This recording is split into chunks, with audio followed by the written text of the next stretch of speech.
Sir?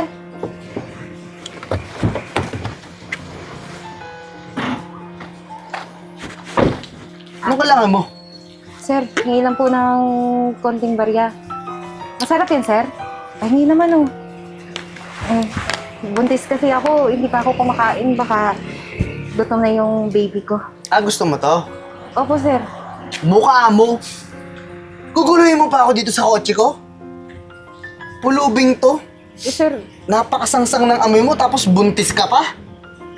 sir, kahit yan na lang pong ininuman nyo. Akin na lang po para lang magkaroon ng laman yung tiyan ko. Tama ka ba?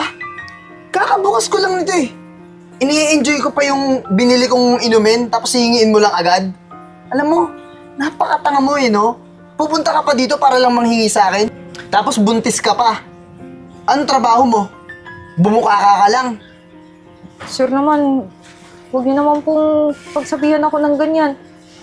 Alam niyo naman po, makakasama yan sa akin. Yan! Peperwishuin mo kami mga mayayaman pagtapos mo magpabuntis, tapos magugutom ka. Tapos manghihingi ka ngayon. Pagtapos mo magpabuntis, wala namang trabaho, pulube. Sir, O kasi nakabuntis sa'yo, tinakbuhan ka. Kaya yung mga pulubi kung saan-saan gumagawa ng mga kababalagan, tapos pag nabuntis, hihingi-hingi ng mga pagkain. sir, okay lang naman po sana kung sabihin niyo hindi niyo po ako bibigyan ng inumin niyo. Kasi laitin niyo ko, tsaka parang super personal na po yung sisa. Ang baho mo, Dito kami na. Lalapit-lapit ka pa sa akin dito. Piniperwisyo mo yung gabi ko eh. Hoy, Toy. Huwag mo naman masyadong anuhin yung babae, oh. Kawawa naman, oh. Ano, nanay mo to? Pinagtatanggol ka? Hindi ko yan kilala. Naririnig ko lang kayo. Eh, ba't magkamukha kayo? Pulubi kayo parehas, di ba? Oo nga. Layuan mo nga yung kotse ko. Pagaskasan mo pa yan eh. Kabago-bago lang yan. Sorry po. Wala naman pong gasgas, sir. Ano, ikaw? Gusto mo rin to? Hindi ako nangingi sa'yo. Ang sabi ko lang, huwag mo naman awayan yung buntis. Kawawa naman. Hoy, tanda. Hindi ko inaaway yung buntis. Eto yun ang gugulo ng gabi ko. Hindi po ako nanggugulo. Nanghihingi lang po ako, sir. Nanghihingi ka nga eh. Yun nga eh, ginugulo mo nga ako eh. Ano? Saka pa. Grabe naman magsalita tong taong to. Halika na, Ning. Hoy, kayong dalawa. Kung gusto yung kumain, may mga basura dyan sa paligid. Yun yung dapat yung kainin. Kasi mga mukha kayong aso. Patay gutom. Babaho nyo. Tara. Doon kayo. Grabe ano to. Mabwisit. Saan ka ba naman galing, Ineng? Kahit saan lang po ako. Wala na po akong pamilya, tsaka wala na rin akong bahay. Kaya kahit saan lang po ako natutulog, kung saan ako maabutan ng gabi. Naku, kami mga pulubi, dito lang sa gilid na ito natutulog. Paano ka tutulog niyan? Ang lamig dito, ang lamok pa. Sanay na po ako. Kumain ka na ba? Hindi pa nga po eh. Kaya nga po, humingi ako doon ng barya o kaya yung iniinom ng lalaki kanina. Kaso grabe naman magsalita yun. Kaya lumapit na ako sa'yo eh. May napagpalimusan ako dito eh. Ito na lang. Pagtiyagaan mo na, bumili ka kahit ano para makakain yung baby mo sa tiyan mo. Nay, sigurado po ba kayo? Oo, kanina yan, napaglimusan ko yun nun sa simbahan.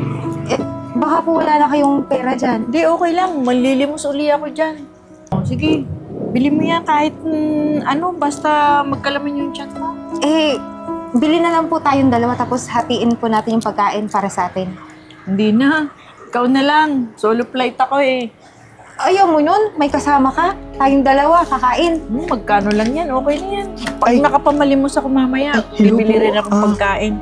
Kumusta po? Kumain na po ba kayo? Mukha po kasi kayong mga kawawa ngayon eh. Oo. Ito na lang Magpapakain ka ba? Kawawa kasi buntis eh. Sumama ka na rin po. Hindi, ako pagka mamamalimos ako dyan, mamaya may pangkain na ako. Ito na lang pakainin mo, kawawa naman. Kayang-kaya ko naman po kayong pakainin dalawa. Sir, po. nakakaya naman po sir, hindi nyo kami kilala tapos inaaya nyo kaming kumain. Okay lang. At Kasi saka- dati akong ganyan. Baka nakakaya sa restaurant, ang amos namin. Okay lang. Tsaka Ano ba naman? Kakain naman tayo dun. Hindi naman tayo magnanakaw dun. Eh, ano Nay? Sama na po tayo. Ano? Tara na. Dalawa na kayo. Oo nga po, sama na kami. Huwag ka na pong mahiya. Sige. Sige po, salamat sir. Tara po. Upo muna po kayo. Naku sir, nakakahiya naman po. Eh, ang ganda-ganda dito na restaurant, sigurado po mahal po yung mga pagkain. Okay lang yan. Sagot ko yan. Tapos, umorder na kayo. Sumasama yung ano ko eh, tiyan ko eh. CCR lang ako ah. Sige po sir. Din, umorder lang ako ng gusto nyo. Sige po. Nay, ikaw na po bahala. Anong gusto mong orderin? Hindi, kayo na po. Ako kahit kahit itlog lang pwede na eh. Nay, wala pong itlog na benta dito. Ito po na yun. Tignan mo, sarap nito oh. Naku, mababaguhan ng sikmura ako niyan. Hindi Hindi Nay. ko alam yung mga order na yan eh. Okay lang po yan. Pili na po tayo. Sino papasok sa inyo dito? Yun yung itsurahan nyo? Parang wala kayong gagawin mabuti sa restaurant na to eh. Ma'am, may nagpapasok kasi kanina sa amin dito. Nag-toilet lang po. Hindi, nakakasira kayo ng view ng restaurant namin. Tingnan, mukha kayong babaho. Pumapasok ng langaw dito eh. Ma'am, hintay na lang po namin yung lalaki na nagpapasok sa amin para siya po magpaliwanag. Alam mo, nagsisinungaling ka lang. Scammer kayo, no? Buntis ka pa. Ano ba yan? Ikaw dapat nasa bahay ka na lang. Namamalimos ka rin. Baka mamaya yung mga customer namin dito, nililimusan mo na rin ha? Hindi ma'am. Ma'am, May nagsama lang sa amin dito, papakainin lang kami. Ayan, ganyan kayo mga mahihirap, mga hampas lupa, asa sa palamunin, no? ma'am, Mangi-scam kayo para libreng pagkain, no? Para busog na kayo, no? hindi ma'am, yung lalaki po yung nag-offer sa amin na pakainin kami dito. Hindi, kailangan nyo umalis dito. Nakakasira kayo ng image ng restaurant namin. Tingnan mo, mga customer nagtitinginan sa inyo. Nakakadiri! Ma'am, sige na po, gutom na po kami. Pagbigyan naman na po kami.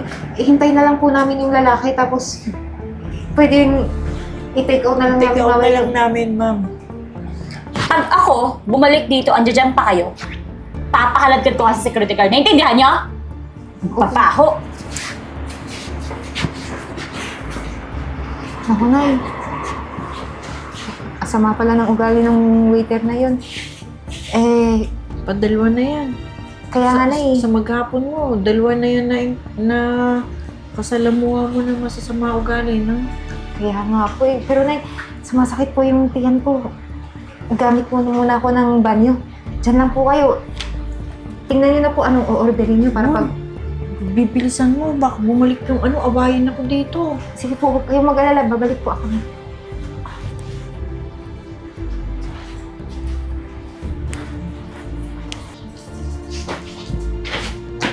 At ang kapal talaga ng mukha mo matandang gurang ka eh, no? Di ba sinabi ko umalis ka? Ba't nandito ka pa rin? Ha? Kayo talaga mga mahihirap eh, no? Mga oportunista kayo, mga scammer. Sabi lang na libre pagkain. Hala, dito kayo nakapila, no? Mga patay gutom, mga perwisyo, salot sa lipunan. Lumakang mahirap. Ayan, mamamatay na mahirap pa din. Pag hindi ka umalis, pupukpukuntong tayo sa ulo mo. Naintindihan mo ako, matanda ka? Grabe ka naman magsalita. Hala! Ma'am Eden, di ba ikaw yung sikat na vlogger? Sir, di ba ikaw yung kasama namin na nagpapasok sa amin dito para kumain? Pinapalayas kasi kami nito, pinapalabas kami. Oo, miss. Ako ang nagpapasok sa kanila dito para kumain. Tsaka may kasama pa nga akong isa eh, yung buntis eh, umihilang eh. Ikaw ba yun? Tignan mo! Ang tanda-tanda mo na, sinungaling ka. Di mo ba kilala yan? Sikat na vlogger yan! Palibasa, mahirap ka, wala kang cellphone. Ay, di ka pala marunong gumamit nun. Teka lang, miss ha. Masyadong masakit na yung mga pinagsasabi mo. Oo, tama si nanay. Ako yung pulubi kanina na kasama niya na nilait mo rin dahil sa itsura ko. Sa totoo niyan, nag-social experiment lang ako. Kasi gusto kong patunayan sa buong mundo, dahil sa ginawa naming video na to, na may mga tao pa rin may malasakit. Marunong makipagkapwa-tao. Pero sa dinagdag mo, na pinakitang ugali, sikat ka na rin. Kasi tingnan mo, oh. Nakita mo? Ang taas ng views. Hala ma'am, pwede yung pakidilate po? Bakit ko i-delete? May consent ako dito. Mismo sa may-ari. At sabi niya, kayo na daw mag-usap. Sayang, best friend ko pa naman yun. Siguradong mawawalan ka ng trabaho kapag sinabi kong tanggalin ka dahil sa pambabastos mo sa amin. Ma'am, pasensya na po. Di na po mauulit. Talagang hindi na mauulit. Kasi sabi ng best friend ko, itatabi tong video at mas pasisikatin ka pa. Oh, eto. Nag-message yung best friend ko. Pinapatawag ka sa office niya ngayon. Ma'am. Pasensya na. Nangyari na to. At hindi mo na rin mababawi lahat ng masasakit na sinabi mo sa amin. Sige na, makakalis ka na.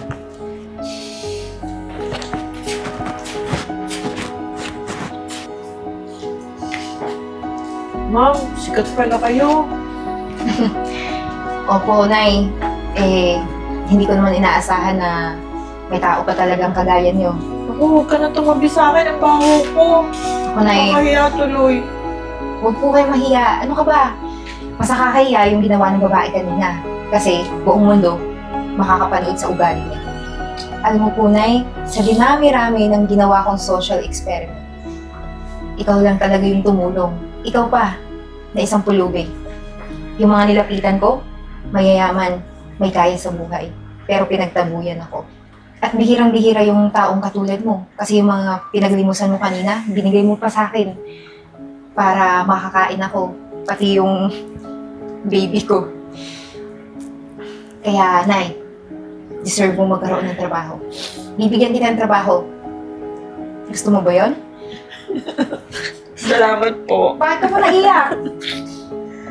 At huwag po kayong mag-alala. Si Prince, manager ko. Siya na pong bahala mag-process ng lahat ng kailangan niyo. Ako na pong bahala.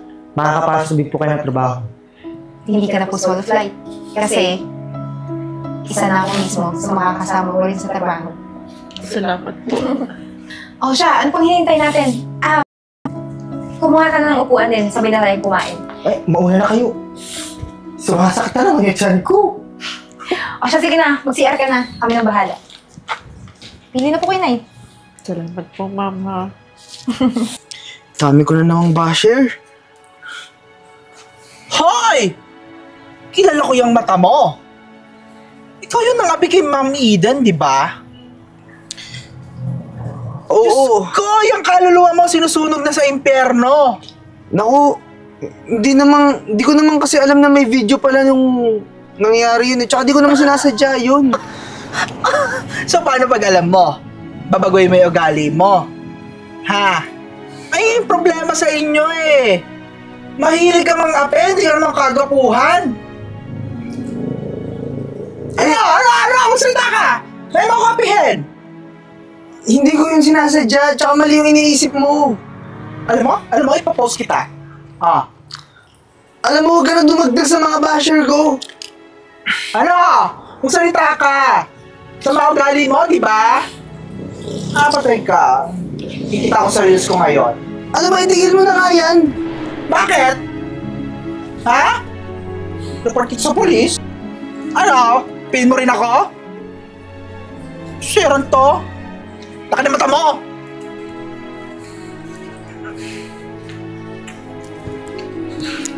Dami ko ng basher. Bang gagawin ko dito? Si Ma'am Eden. Ma'am Eden!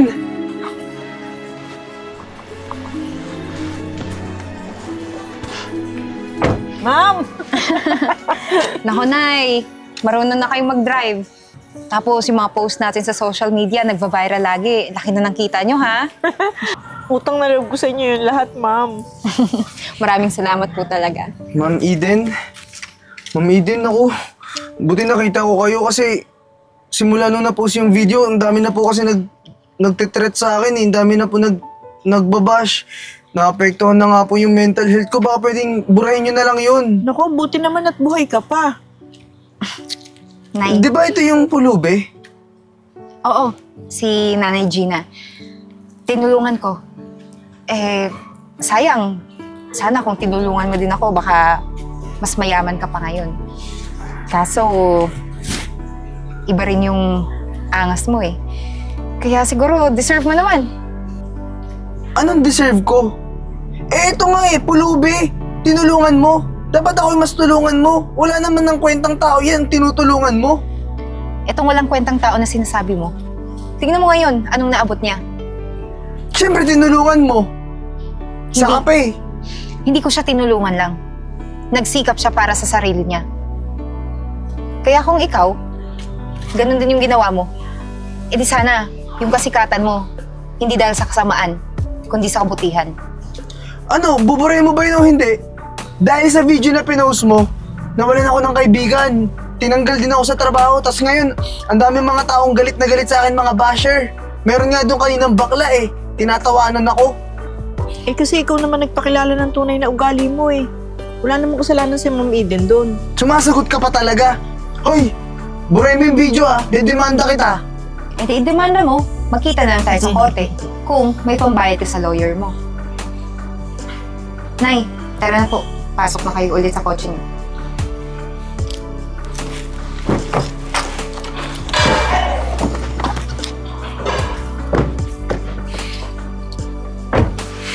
Hoy!